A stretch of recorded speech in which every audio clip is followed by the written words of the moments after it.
Hello, hello. Hello, everyone. You're listening to the Lot Radio. This is the Rush Hour Takeover. I don't see anyone from Rush Hour here. Shout out to all the people from Rush Hour that are back home in Amsterdam that weren't able to make it here. All the people, the men and women who keep the store alive, bringing it all together. I don't know where the traveling crew is, but my name is DJ Speculator. This is the Lot Radio.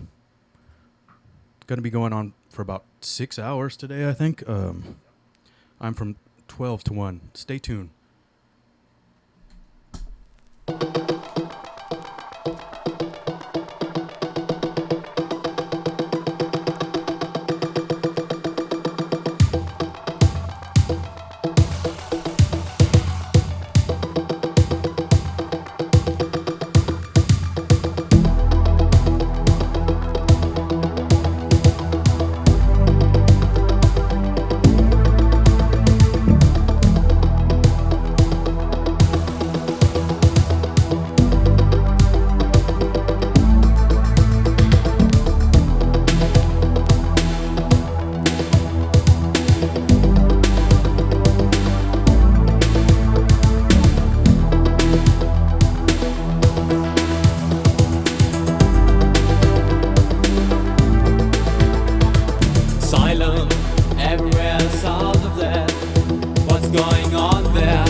That was a Setu Javu.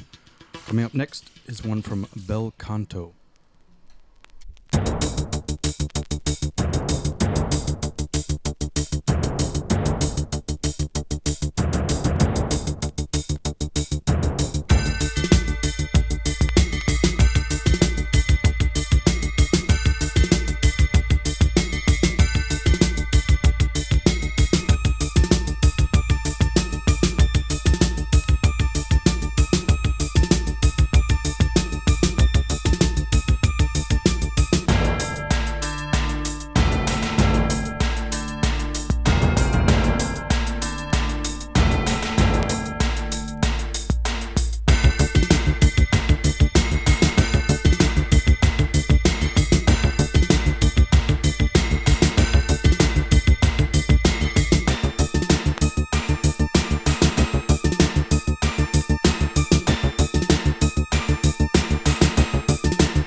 Dare to die,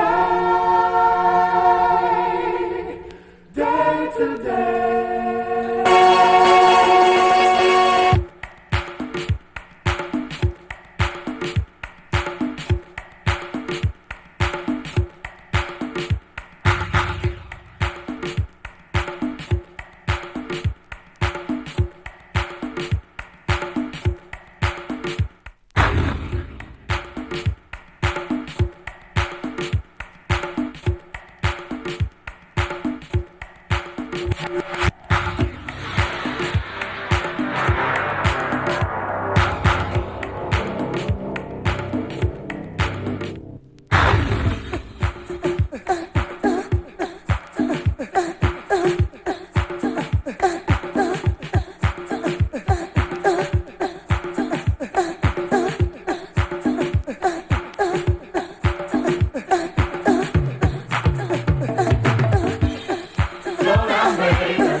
All right. Still tuned in to the Lot Radio Rush Hour Takeover. My name is DJ Speculator. I just heard from Evelyn Champagne King. It's a dub version.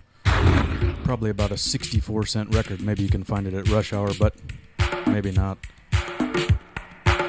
You'll have to go look. Next up, I'm going to play one on the Moby Dick label. It's called The Partners.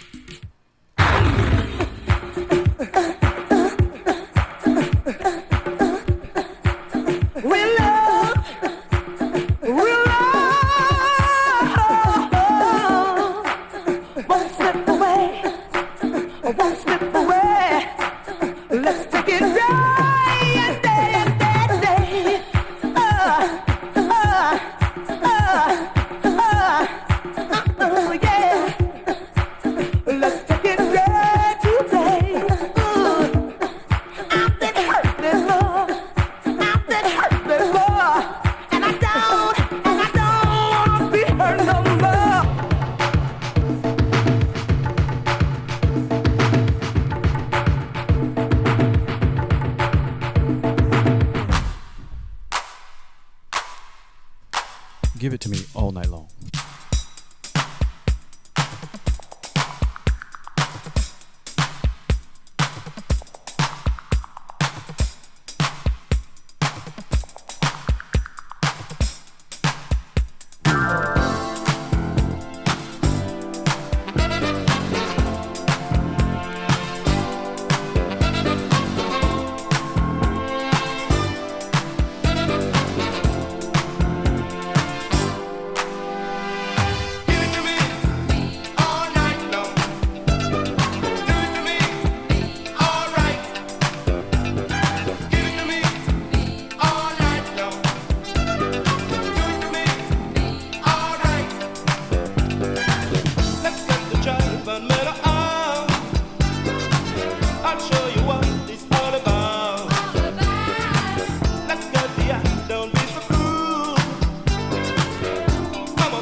Turn the light down low.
Still tuned into the lot. Rush Hour Takeover. That's a great record from Sherelle, the Jimmy Jam and Terry Lewis production. Next up, I'm going to play one of my most stuck in my head songs this summer. Also from a great producer. His name's Kashif. The artist of the record is Whitney Houston. Kind of a sleeper, one of her early singles, but it's called I've Been Thinking About You. Here on the Rush Hour Takeover of the Lot.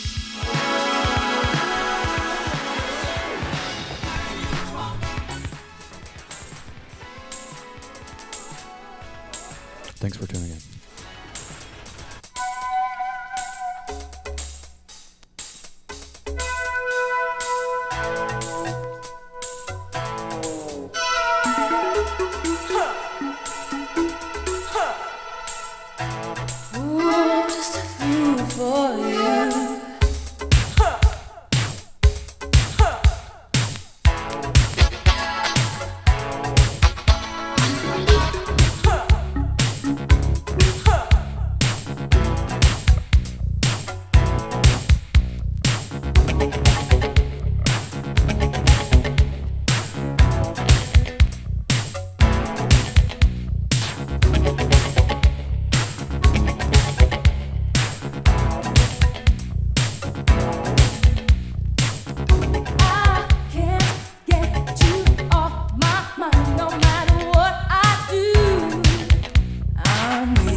fool and sing. I run, I run, I run, I run to you. I'm just a lovesick fool. I've got this thing for you. I'm just a lovesick fool.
Hey, baby, how you doing? Come on in here.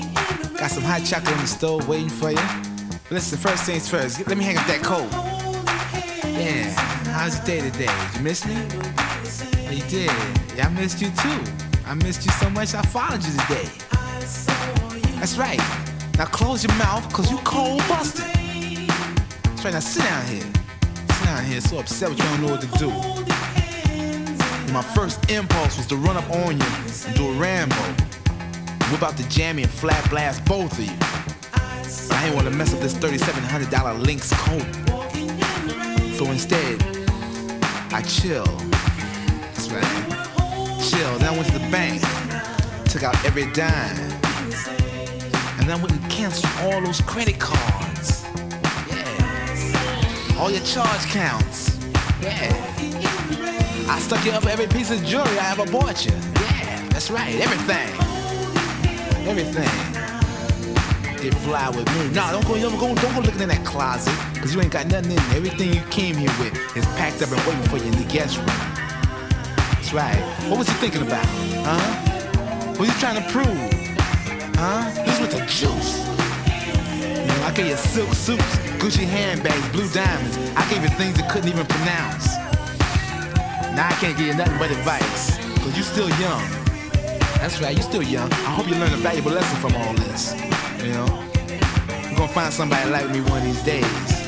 Until then, you know what you gotta do? You gotta get on out of here with that alley cat coat wearing, hush puppy shoe wearing, crumb cake I saw you with. Cause you dismissed. That's right. Silly rabbit tricks are made for kids. Did you know that? You without me like cornflake without the milk. It's my world. You just a squirrel trying to get a nut. Now get on out of here. Don't touch that coat. All right. That's Orange Juice Jones, The Rain. If you haven't heard it before, I wouldn't want to mess with that guy. Next up is kind of a fun record from an artist called Gifted. I've been playing this one a lot. It's kind of silly, but somehow I still like it. It's called Rock Me Tonight. You wanna rock me tonight? You wanna rock me tonight? Do it!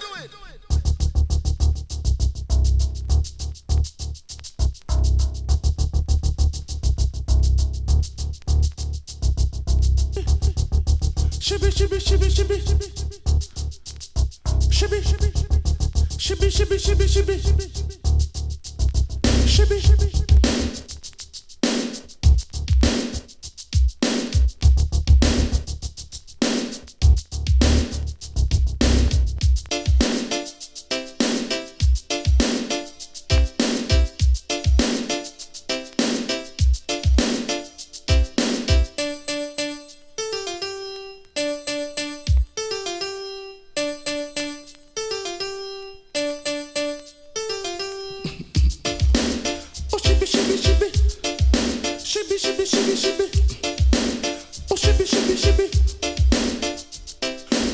Liquor dance another Saturday night.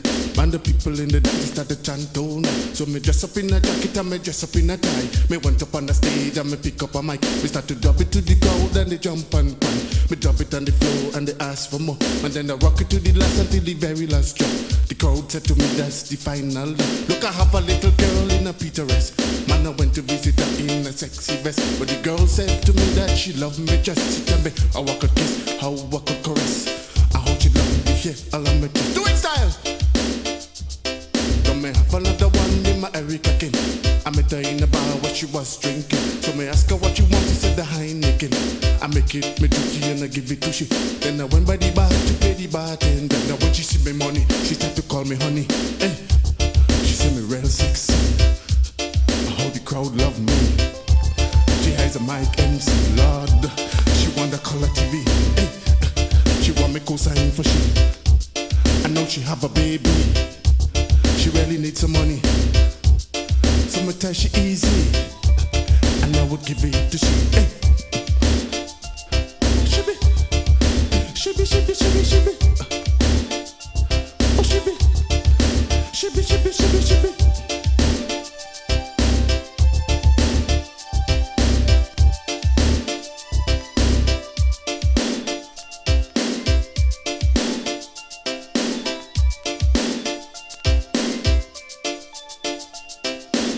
Higher the mountain and deeper the sea, and just all my love is for you, Donny. So when you rock me in the night and then you feel alright, and when you feel alright, there will be no more fight. This is time for loving, there is no time for no fight. You squeeze me really tight until I can't see no light, and then the warmth of your body makes me feel real good. Donny, I'm a lover, I hope you understood. You are the one in my life, I just can't refrain. The food you give me to eat and make me mess up my brain. So many girls in town, all they decide to me. I cannot pay them no mind, you walk in equity and me. Shibby, shibby, shibby, shibby, shibby. Shibby, shibby, shibby, shibby, shibby. Ratatata said, who is that? This is a old grandmother's a pussycat. She said, what do you want? A pint of milk. Where is your money? In my pocket. Where is your pocket? I forgot. I said to run away, you silly pussycat. I said to run away, you silly pussycat. I said to run away, you silly pussycat. I said to run away, you silly pussycat.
still tuned in to the Lot Radio. Just about finished up here. Sanna's up next. This is Patty Day Inch by Inch. It's produced by the guys from CNC Music Factory. They made some good ones. Gonna finish it off with another one with strange combination. This one is a new edition produced by Arthur Baker. It's some kind of like electro rap song, but it's got a pretty good message. The Lot Radio Rush Hour Takeover. Thanks for tuning in. Oh, not that. What's the word these days, y'all? Y'all better wake up. What's the word? How about this? This is my shake, shake, shake it. That's the word, Bob. That's the word, Mike. Shake, shake, shake it. But this word's the best, man. Yeah, this is a new one. Shake it, don't break it. It took your mother 9 months to make it. Shake it, don't break it. Ha, ha, ha. Shake it, don't break it. It took your mother 9 months to make it. Shake it, don't break it. Ha, ha, ha. Whole school's talking. Word has been spread. It's a party.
Just before the door.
dance all night long. We jack all night. We work it to the bone. Get to the bone. Don't try to fight the music. Let it take control. Don't try to fight the music. Feel it in your soul. Don't try to fight the music, and you will soon see. Don't try to fight the music. It will set you free. In another place and time. In another place and time. Where the music rules our minds. We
ayeyeyele o ayele o ayeyeyele o ayele o ayeyeyele o ayele o ayeyeyele o ayele o ayeyeyele o ayele o ayeyeyele o ayele o ayeyeyele o ayele o.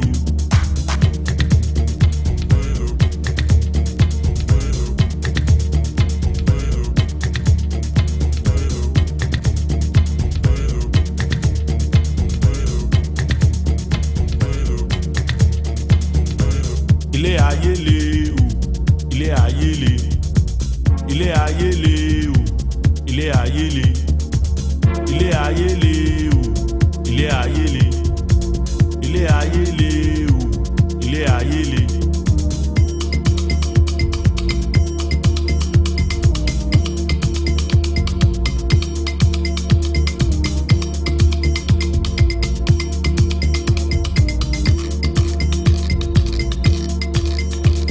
Ó ń gbóná fún wa, ó yẹ kó tutù fún wa ni. Ṣé ló ń gbóná fún wa, ó yẹ kó tutù fún wa ni. Ó ń gbóná fún wa, ó yẹ kó tutù fún wa ni. Ṣé ló ń gbóná fún wa.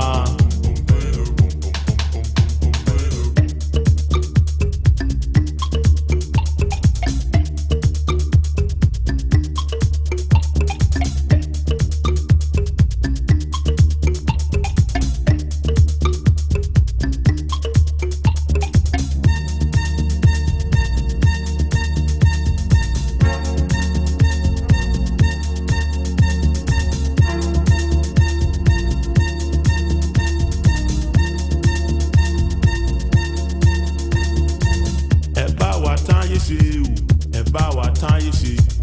Ẹ bá wa táyé ṣe o, ẹ bá wa táyé ṣe. Ẹ bá wa táyé ṣe o, ẹ bá wa táyé ṣe. Ẹ bá wa táyé ṣe o, ẹ bá wa táyé ṣe.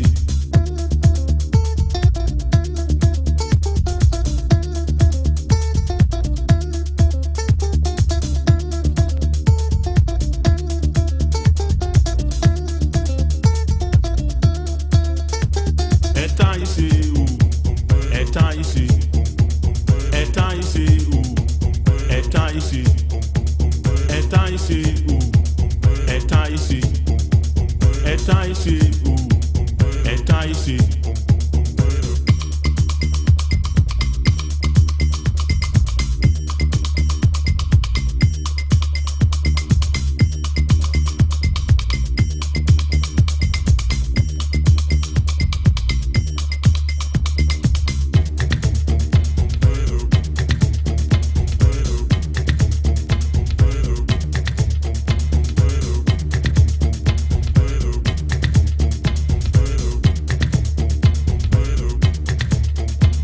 Ó ń gbóná fún wa, ó yẹ kó tutù fún wa ni. Ìṣe ló ń gbóná fún wa, ó yẹ kó tutù fún wa ni. Ìṣe ló ń gbóná fún wa, ó yẹ kó tutù fún wa ni. Ó ń gbóná fún wa, ó yẹ kó tutù fún wa ni.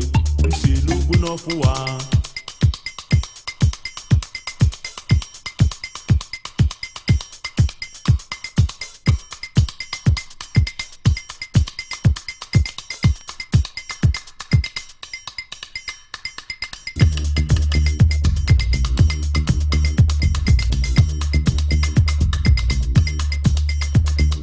Ayeyeyele o, ayele o, ayeyeyele o, ayele o, ayeyeyele o, ayele o, ayeyeyele o, ayele o, ayeyeyele o, ayele o.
Right. If you're just tuning in, you're on the Lot Radio for the Rush Hour Takeover, 20 years. We are Paula and Barbie, and we're here with New York legend Justin Strauss. It's part of a Love Injection show. Hey. Hey. We could spend an entire hour introducing Justin Strauss. He started as a teen Go glam ahead. rocker. Go ahead. Don't let me stop you. Well, you started as a teen glam rocker with Milk and Cookies, became an instrumental part of the infamous downtown scene in New York as a DJ at the Mud Club, area, the Ritz, and more. You also became a well-respected remixer, working on hundreds of records for labels big and small that received worldwide acclaim. And to this day, you're still DJing around the world. You have several production projects. You contribute interviews and stories for the Ace Hotel blog, and also have a show on the Lot Radio. I'm very tired right now. No, it's great. I'm so lucky to do something I love for so long. So I feel very fortunate to, it's a great way to meet some nice people along the way, like you guys. So what did we just hear? I mean, that was the B-52s covering Downtown, the old Petula Clark song. Kind of, was B-52s were kind of a galvanizing group back in when I first started DJing. After the Milk and Cookies band had broken up, I had come back to New York. An old girlfriend of mine said, you have to come to this place, the Mud Club, and see what's going on there. I think you can DJ there. I said, I never DJ'd. How can I do that? And she said, don't worry about it. You have all the records, and just come and see. And I went there, and I met the DJ, David Azark, and Anita Sarko. And somehow Abby, my ex-girlfriend, convinced David to let me spin one night. And I was shaking like a leaf. I mean, it was, there wasn't like 1,200 turntables. There was no mixing. It was a DJ set up at the end of the bar, basically like your dad's turntable and some janky old mixer. And I just played a bunch of 45s and things, and they seemed to like it and asked me if I wanted to DJ there on Thursday nights. And that was the beginning of it. I said yes. And, it all kind of went on from there. I mean, it was an amazing place that's, still talked about and revered in the club world, nightlife scene. And there's a book that just came out. There's a book about everything. Everyone's, there's a great book by Richard Bach, who was the doorman at the Mud Club and much more. It was just, a time in New York when we'd seen Studio 54, Xenon, a lot of those clubs, and people were getting tired of commercialized disco, and there was this backlash against that whole thing. And the Mud Club just opened up downtown. It was this guy, Steve Moss, who was his brainchild. And, somehow he knew the right people, just started coming to this place. I mean, no one knew they were the right people then, but it just, you had artists, you had musicians, just kind of congregating at this one spot. And then it turned into, like, all the people that used to go to Studio 54 wanted to come there. So Mick Jagger is there, David Bowie, Bianca Jagger, Andy Warhol. It was, on any given night, it was quite a scene. And it was just, nothing much there. It was 2 floors. Downstairs was a big bar and a little dance floor at the back. And upstairs was kind of like they did performances and gallery stuff. And I remember Keith Haring, Jean Michel, and I think Kenny Scharf painted up this booth upstairs, and Steve, the owner, just like tore it apart, like threw it away. Then it was just like nobody knew, and no one thought any of this would mean anything at the time, pretty much. But guess what? You brought some records to kind of give a sonic reference. Well, I mean, I could have brought 1,000 records, but you know, Which one do you like want me to put on?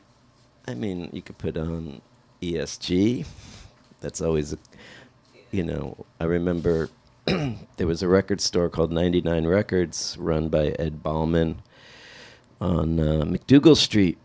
And Ed had like the coolest records. He would know what stuff to bring in from England. We'd get all of the 45s, the slits, just lots of cool stuff there. And, you know, he started a record label with some bands like ESG, Liquid Liquid, Bush Tetras, a few others. And I remember him giving me like the white label of like ESG and Liquid Liquid, and said, "Here, try it. Maybe you like this. At, you know, if it's at the Mud Club or something." And yeah, I mean, it was amazing, and it's still. I know we all saw them play recently at the Good Room, and how that stuff still, you know, ESG Live or Liquid Liquid Live is still relevant and sounds like nothing else. Really, they had such a unique thing going. It was very cool. Which one should we play? Which cut? Oh, any of them. How about Dance? It's kind of Iconic. yeah. I hope this is the A side. We'll find out. Yeah.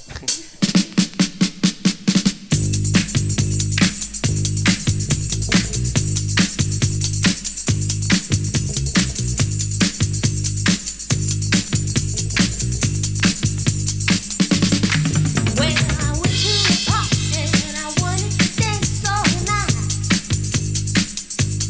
so I swiveled my hips and I shook 'em all down to the ground.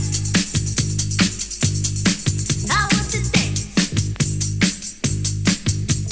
dance, dance, dance, dance. When you swivel your hips and you shake 'em all down to the ground, I want to dance. Dance, dance, dance, dance. You, woo, woo, woo. You, woo, woo, woo. You,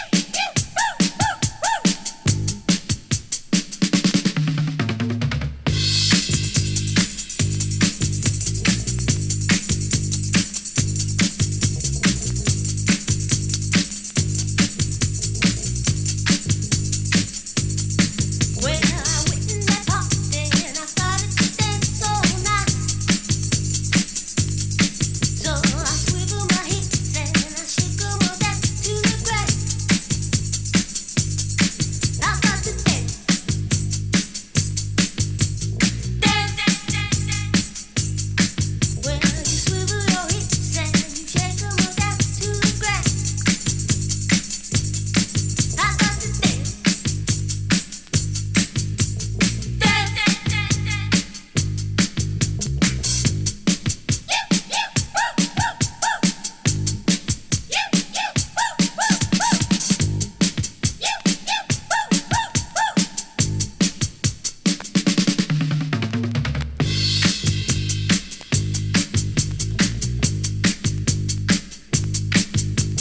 Dance, well, dance, well, dance. You,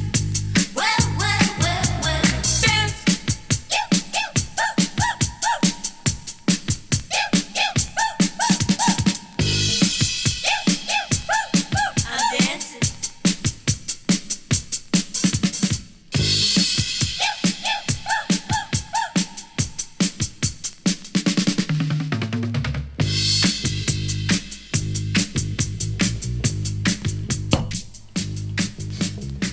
Stop breaking stuff. We're usually, we have a show here on Saturday mornings where we typically are too sleepy to talk. So this is a whole new system for us. So talking about the Mud Club and other relevant clubs of the era, MoMA's also having an upcoming exhibition about Club 57 that opens as Halloween. And both the Mud Club and Club 57 opened in 78, closed in 83. Can you speak a little bit about what Club 57 offered versus the Mud Club, and perhaps was there a rivalry at all? Not really. I mean, it was more of a kind of a cabaret thing going on there. Like it was, I mean, they had DJs. It was just a different vibe. It was a more, I would say, Mud Club was maybe a little darker. Club 57 was just crazy fun. You had like people like John Sex, this amazing performer, and Magnuson. You had Keith Haring doing stuff. You had, yeah, it was, I mean, everything that just kind of flowed together naturally. It wasn't like very competitive. Then you had the Pyramid, which a lot of craziness was going on there, and still there, Yep. which blows my mind. It's like the only thing that really is still there. Yeah. So yeah, it was a lot of performance art stuff. Was going. it all basically? Do you think both of them like encompassed the sort of punk DIY spirit of the era, and like in their own kind of kooky way, perhaps?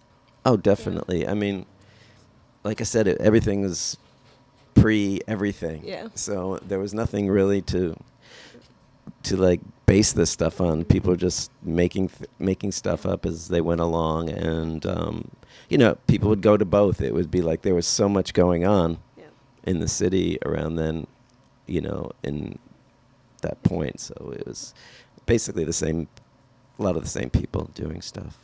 What the other one that comes to mind too was Hurrah, which was further uptown. Yeah, that was like near Lincoln Center, weirdly enough, like a place that no one would want to go to today. But it was, again, there was this woman, Ruth Polsky, who was tragically killed actually in a car crash in front of the Limelight. She booked the club and was like one of the first people to bring a lot of the UK bands over, played there. I think it was a disco, kind of like a regular disco at one point, and she started bringing the more downtown kind of UK vibes over there. She was, a great visionary person in New York at the time. Sure. And you've also been asked to play recently at the Barbican Hall with Kid Creole and the Coconuts. Yeah, I'm going over next Friday to play on Saturday. They're having a very big Jean-Michel Basquiat retrospective, his first one in England, I think, in the UK. How is that possible? This is the I first think time. like something that on this scale, at least. I mean, I'm sure he's had shows. And they're having like a week of events, kind of curated by some of it by Tim Lawrence, who wrote Life and Death, and what's the other one he wrote? Love Saves the Day. Love Saves the Day, and the Arthur Russell book, and kind of a historian of the times. And he asked me, playing with Kid Creole and the Coconuts and Arto Lindsay, who was a big part of the no wave scene back in New York with like Teenage Jesus and the Jerks, Lydia Lunch, that whole crew. So that sounds like it's going to be a lot of fun. I mean, Kid Creole and the Coconuts were basically the house band at the Ritz. They played there probably more than anyone. And they're just really fun band. And August Darnell is a genius. I mean, from his stuff with Machine and Dr. Buzzard, he's responsible for some of the best records made, really. And I did a remix for them back in the day of a song called The Sex of It that Prince produced and co-wrote. So that was kind of a nice little, it's like, oh, wow, I'm getting to play with Kid Creole and the Coconuts again. And yeah, it's amazing. Looks like it's going to be a lot of fun. Cool. And you mentioned the Ritz, which later became Webster Hall, which recently closed, and it'll become another thing. It was acquired by a bigger, like, live music company. Live Nation. Live Nation? Okay. AEG, Barclays Center. Yeah.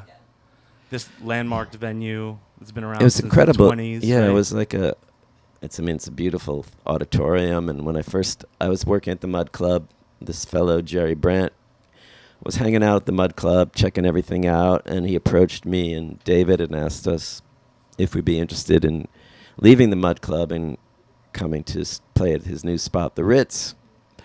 I said, well, I was kind of up for it. David didn't want to leave. And I went and saw the place, and I was blown away because, I mean, the Mud Club was small. I mean, although a lot of things happened there that changed the world in a way, it is a small place. And the Ritz was huge. I mean, if you've been to Webster Hall, you know it's quite a whole different thing. And so I said yes. And it was every night. I mean, the bookings there were insane. I mean, it's your dream come true of every band you've ever wanted to see. I mean, I was the opening. I would play before the bands, between the bands, and after the bands when it became like a dance party. So I'd be playing, before Prince, before Kraftwerk, before Sugar Hill Gang. I mean, they had the first Sugar Hill Gang like downtown. They had all the acts from the label play one night. It was insane. I mean, Gang of Four, Kid Creole, Depeche Mode, Human League. I mean, pretty much. I mean, even stuff like Chuck Berry, Bo Diddley, Fats Domino. I mean, Tina Turner. Her major comeback was at the Ritz when, What's Love Got to Do with It came out and all that. So it was a great place to be, and they were also the first club to have videos, like projected, like before MTV. And they had a huge screen and this insane video projector that cost an incredible amount of money, like $250,000. It looked like a rocket ship. And, the VJ, this kid, Chris Dunham, who was awesome, would, play videos and films behind the music I was DJing. And then as the videos of songs started to happen, we would cut into those. It was quite fun and quite unique at the time. So, it was pretty amazing. It was also pretty unique at the time for someone to be playing dance music with live bands, right? Like, was the idea of like the DJ and the band together on one bill kind of a new thing at that point? I mean, it probably happened before, like maybe in the 60s at like places like the Peppermint Lounge or something where they would have bands play and maybe a DJ before, but I think it kind of took hold at something like that. And it was always a tricky thing, like, because a lot of people just come to see the band and you're like, oh God, how am I going to, but it's always like that first record you play after the band goes off that either is going to make or break the night, because either people are going to leave or they're going to want to stay. And for the most part, people stayed and danced. And, there were a lot of clubs at that point. Now you're talking about Danceterias going on, and then Area opened, then Limelight. And there was like a lot of things to the Palladium. There's a million of them. But there was a lot of things to do in New York at that particular moment. So people would run around. And so you also have a reputation of being a saver. An archivist. Fortunately and unfortunately. Depending on who you ask. I was having a conversation recently with David DePino from Trax, the Paradise Garage, and I asked him at the end of I interviewed him, and I asked him at the end, can you send me some photos, flyers, memorabilia? And he's like, I don't have anything. He's like, when we were running around back then, we didn't think we were going to be talking about this 30, 40 years later. Like, we had no sense of, like, the impact it was having, whether anyone would care. But I think you did. I didn't have. What? I never collected anything because I thought it would be worth anything or me. It just like for me, it was just like part of my life, and I just couldn't bear to throw it out. And it just like I mean, there was just a lot of cool flyers, a lot of art. I mean, I got to, I became, because everybody was just. Everybody, like, Keith Haring, John Michel, Andy, Andy Warhol was Andy Warhol, but it was a kind of a small scene. It wasn't like a huge scene. It was a small scene here, and so everyone kind of knew each other. So, like, people would trade artwork, for music, for tapes, for things. There was, like, a lot of that going on, and I was lucky to become friends with, like, Keith Haring and get to know Andy Warhol and John Michel and these people. And so I got a lot of stuff, pertaining to that. Plus I was just like obviously a music freak. And so I saved, everything, magazines. I was very into magazines. And still am. And which is why, I mean, I love what you guys are doing with Love Injection and the label, and everything you guys are doing is really inspiring and keeping that tradition going. It's great. That's hard for us to process that you said you're Well, inspired. no, it's by us. true. I mean, it's Thank you. because, you know, everything is very disposable right now, a lot of things. And it's nice to, someday somebody's going to want to look back at this time and what happened, just like we're looking back now at a lot of the stuff from the 70s, the 80s, and say, oh, damn, I wish we had some, you know, something to look at rather than just look at it on a computer, or God knows what we're going to be looking at 20 years from now, you know. Yeah. But for me, it's like I like to just have stuff, and, you know, I saved it. Unfortunately, my parents let me, like, hoard it after I left, and, you know, Manhattan Mini Storage, I've given them a lot of money over the years. Kind of switching gears, or perhaps going fast forward a little bit into the pre-DFA era. I think you mentioned, or I read somewhere that you mentioned New York felt personally to you, or to your personal taste, a bit flat, or perhaps not as exciting as it used to be in terms of nightlife. After, say, having worked with majors, what made you seek out niche labels like DFA, or, you know?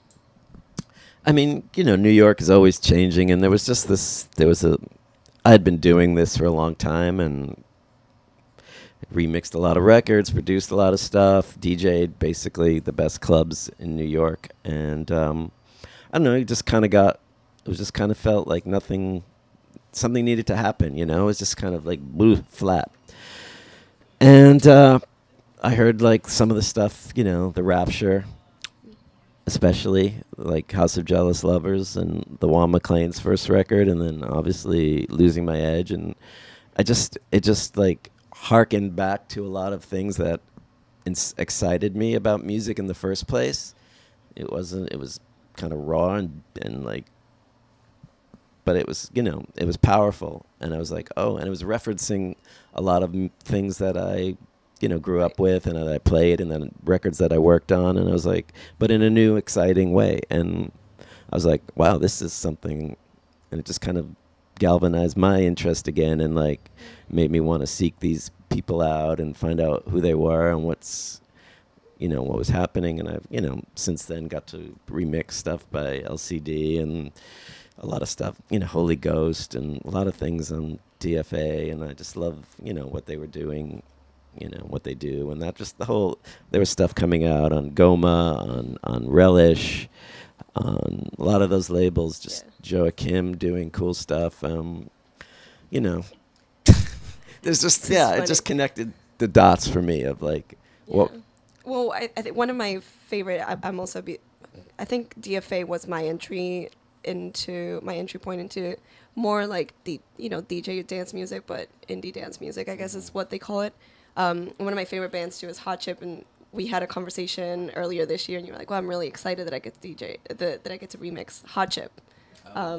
So do you want to tell us a little bit about your Adjusted project separately, perhaps? Yeah, well, I mean, I remixed Hot Chip with my partner in the Adjusted project that I do, Teddy Stewart, and it was a dream because Hot Chip, you know, they're such a great band. They have amazing songs. I just love what they do, and I had heard Hirachi Lights from the last Hot Chip album. I said, man, I would love to remix that record. It just, like, there's something about it that just, and it just happened, you know. I had done something for Domino with Blood Orange, and I just kind of reached out to them and said, hey, are you guys going to be doing any remixes? And they said, let's talk to the band, blah, blah, blah, and it happened. And so, it was really just one of those things that made me very happy. And Sure. I'll play it under. Oh, play a little. It's long, but go ahead. We'll keep it as a bed, maybe.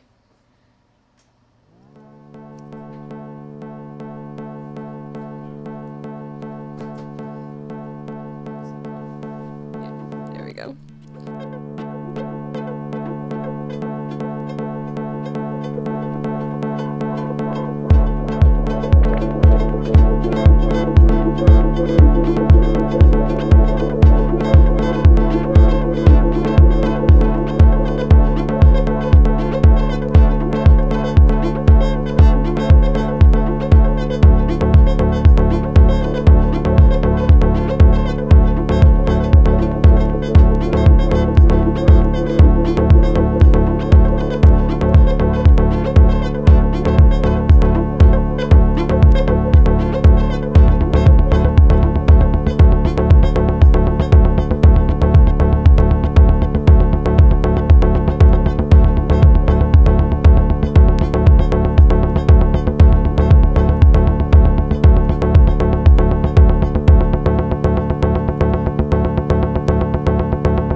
yeah, that was fun to work on. And you know, I did the Adjusted project with Teddy, and I have my whatever stuff I do with Brian Meddy, who also has a show here on the lot. And yeah, we just remixed the new Sparks single, which I'm excited about. New Spark single. Yeah, they have a new album that's doing really well. They're on tour in Europe. It's their Wow. first, I think it's in the British charts at number 6 or 7, which is the first time they've been in the charts in 20-something years, if not more. So they're signed to BMG now, and it's kind of the full circle because Milk and Cookies were signed by Sparks' manager, and who got us a deal with Island Records, and I've been friends with Ron and Russell pretty much since then, and always wanted to do a remix for them, but it just never was the right thing or time, and got to do this one. So Wasn't there the bass players of Milk and Cookies ended up at Sparks? he played with Sparks a bit. He had played with Roxy Music before Milk and Cookies, and then Sparks after Milk and Cookies, and he has a book coming out actually. So lots of books coming out. Yeah. And there was a book and a box set for Milk and Cookies recently too. Yeah, that was so exciting. Captured Tracks, who is a big label now, kind of, they do Matt DeMarco and lots of stuff.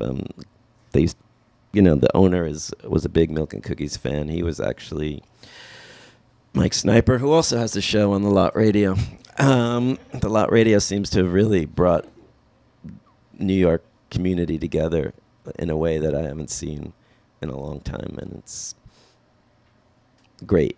So yeah, he, there'd been a few reissues, and he had us play a Power Pop festival in 2007, I think, which is the first time we played together in 25 years.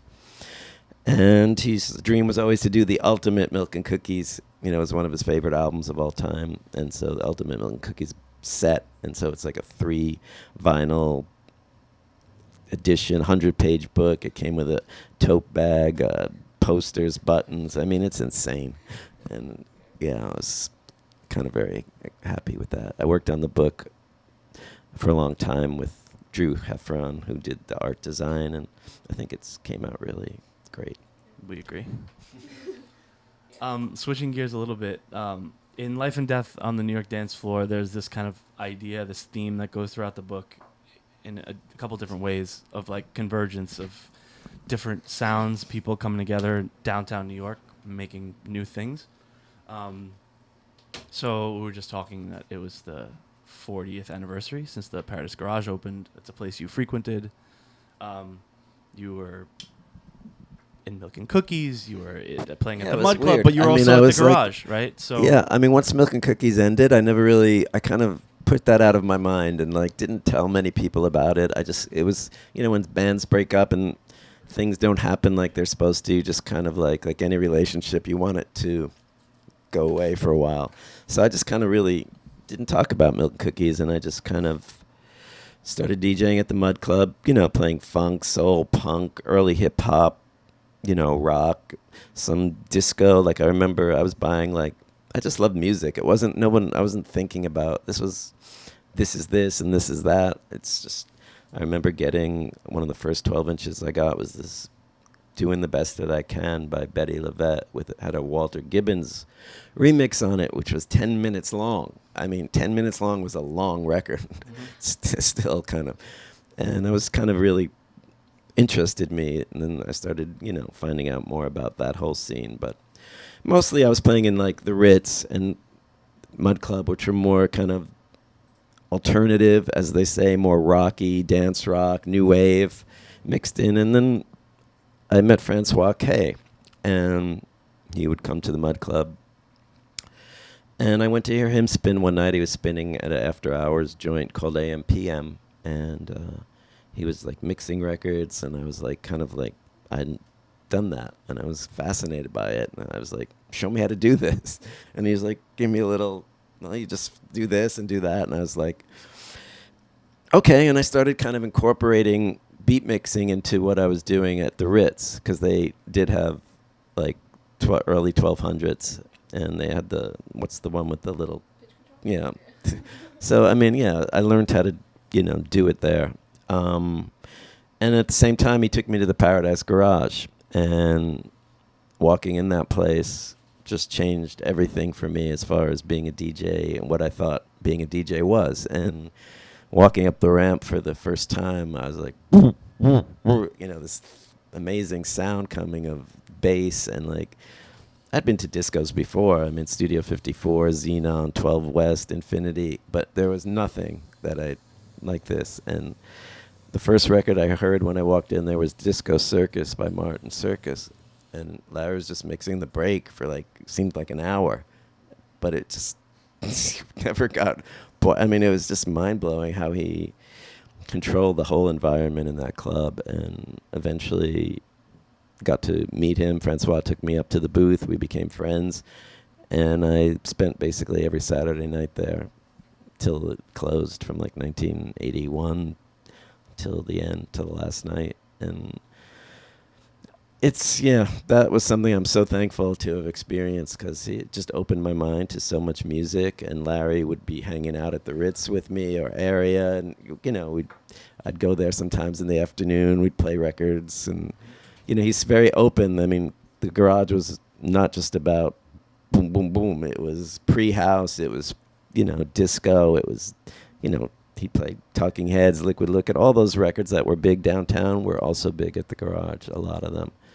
And, it was a life-changing experience for me. Sure. And when everyone kind of says that the garage was the blueprint for all clubs to come, and it was kind of the best, most famous nightclub ever, when you listen back to Larry's mixes, the selection was incredible, but he didn't have much technical prowess.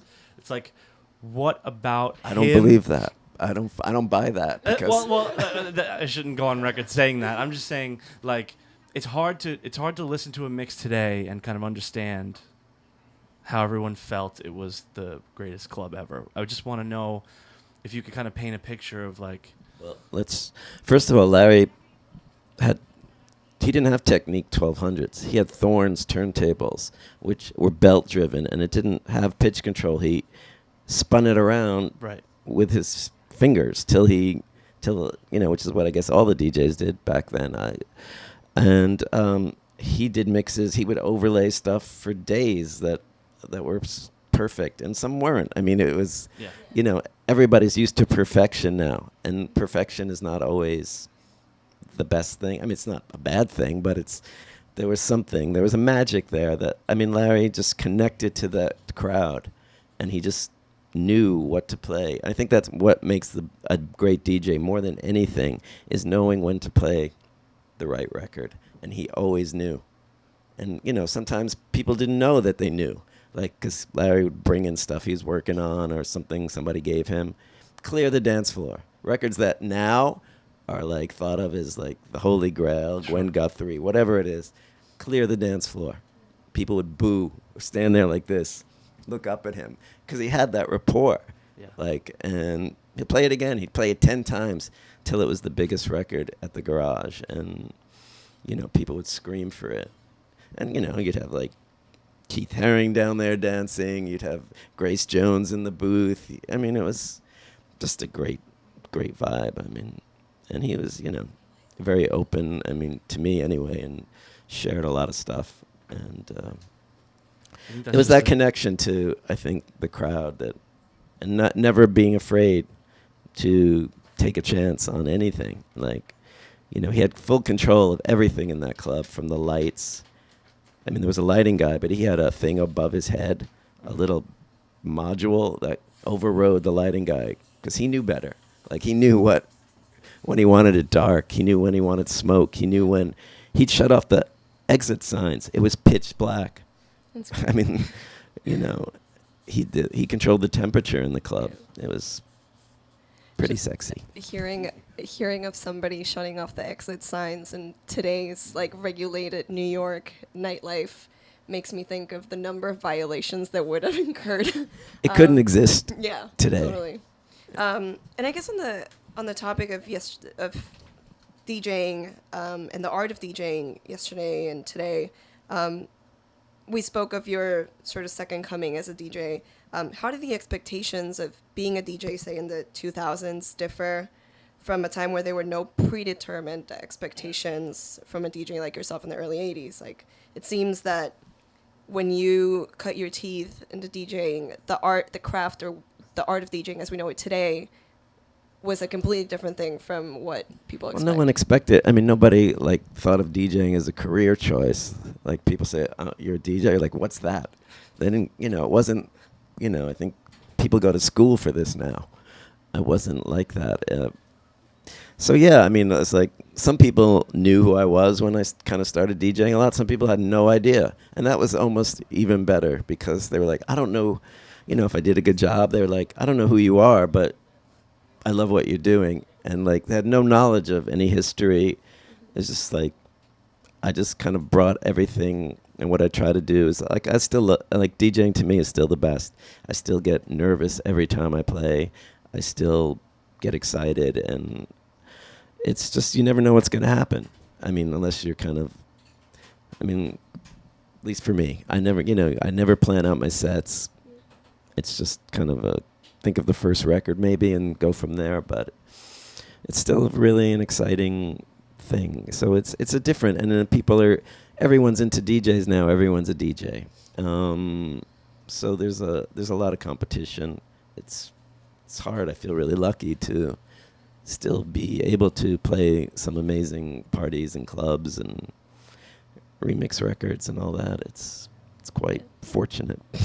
And something I'm actually curious too is you obviously at one point you started to transcend New York as a DJ, and you started getting booked abroad in started getting booked abroad more and more, and now you're full time, you're everywhere, flying out obviously to London next week. Yeah. When did that kind of how did that I happen? didn't, I have two amazing.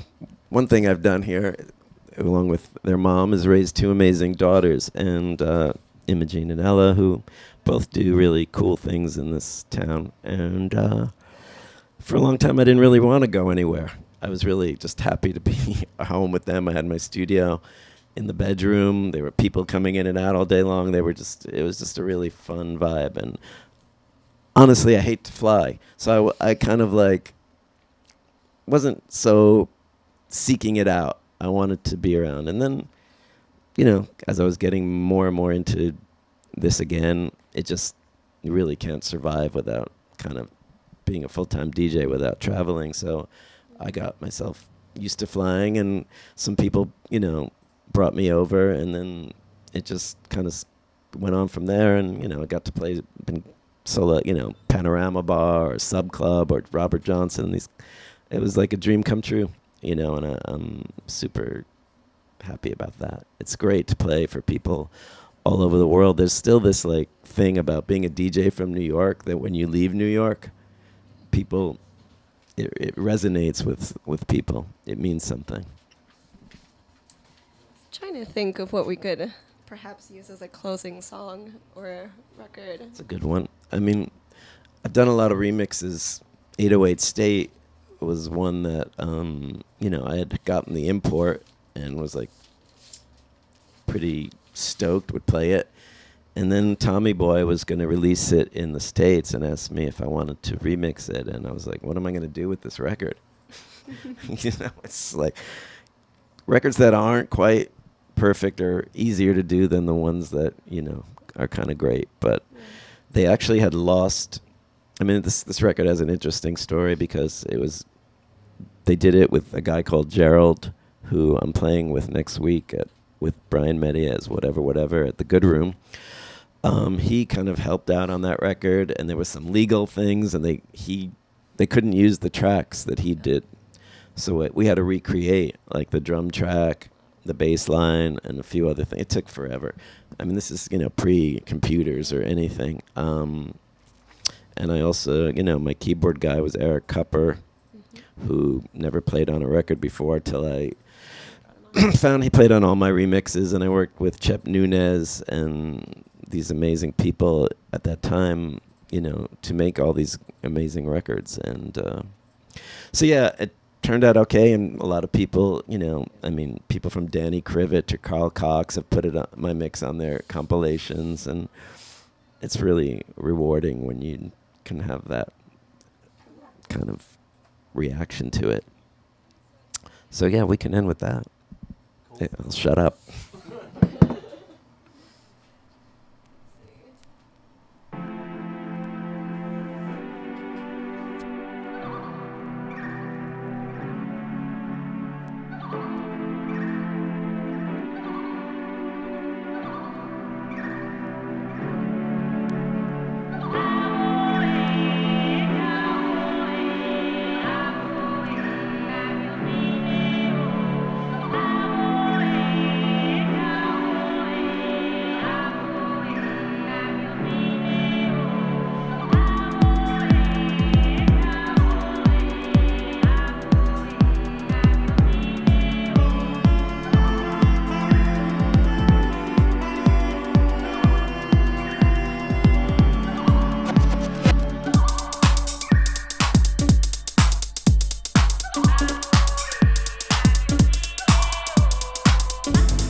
time we have, unfortunately. Big thank you to Rush Hour for this opportunity. Yeah. The A Lot lot of Radio great for- records they've done over so long. Yeah. Congrats. The Lot Radio for giving us everything we needed without And more. knowing we didn't know we needed it. But they gave us everything. And big thank you to Justin for being a constant Thanks for inspiration to the next generation and many generations to come. That's too heavy. I can't handle it. But thank you for asking me. It's great. It was great fun. See you. I'm playing at House of Yes tonight, and next Thursday with whatever, and a guy called Gerald at Good Room, and then I'm going to Europe for a few weeks, and some stuff after that. I hope, so I don't have to Thanks, look for a Justin. job.